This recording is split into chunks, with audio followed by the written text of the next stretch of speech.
எங்களுக்கு வளர்ச்சி அரசியல் தான் வேணும். என் தம்பிகை மீது ஒரு வழக்கு கூட வரக்கூடாது. அதுல நான் ரொம்ப குறியா இருக்கிறேன். என் தம்பிகள்லாம் படிக்கணும், வேலைக்கு போகணும், வீட்டை காப்பாற்றணும், அப்பா அம்மாவுக்கு எல்லாம் காப்பாற்றி அப்புறம் தான் இந்த கட்சிக்கு இயக்கத்துக்கெல்லாம் வரணும்னு நான் தெளிவா இருக்கிறேன். நான் எந்த தவறான வழியில என் தம்பிகளை நான் விடமாட்டேன். என்னுடைய கடமை அது. அதே வேளையில் போராட்டம் வந்ததுன்னா நாங்க எந்த லெவலுக்குனா எந்த எல்லைக்குன்னா நாங்க போவோம்.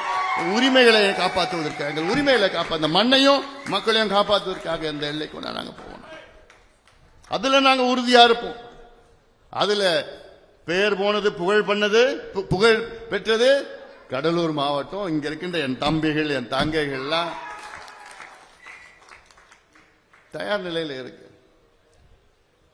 மீண்டும் சொல்கின்றேன், இந்த மாவட்டம் வளர்ச்சி பெற வேண்டும் என்றால் இந்த மாவட்டத்தில் ஒரு தொகுதியில கூட திமுக வெற்றி பெறக்கூடாது. வருகின்ற தேர்தலில் ஒரு தொகுதியிலும் திமுக வெற்றி பெறக்கூடாது. அத்துணை தொகுதியிலும் தோல்வியடைய வேண்டும்.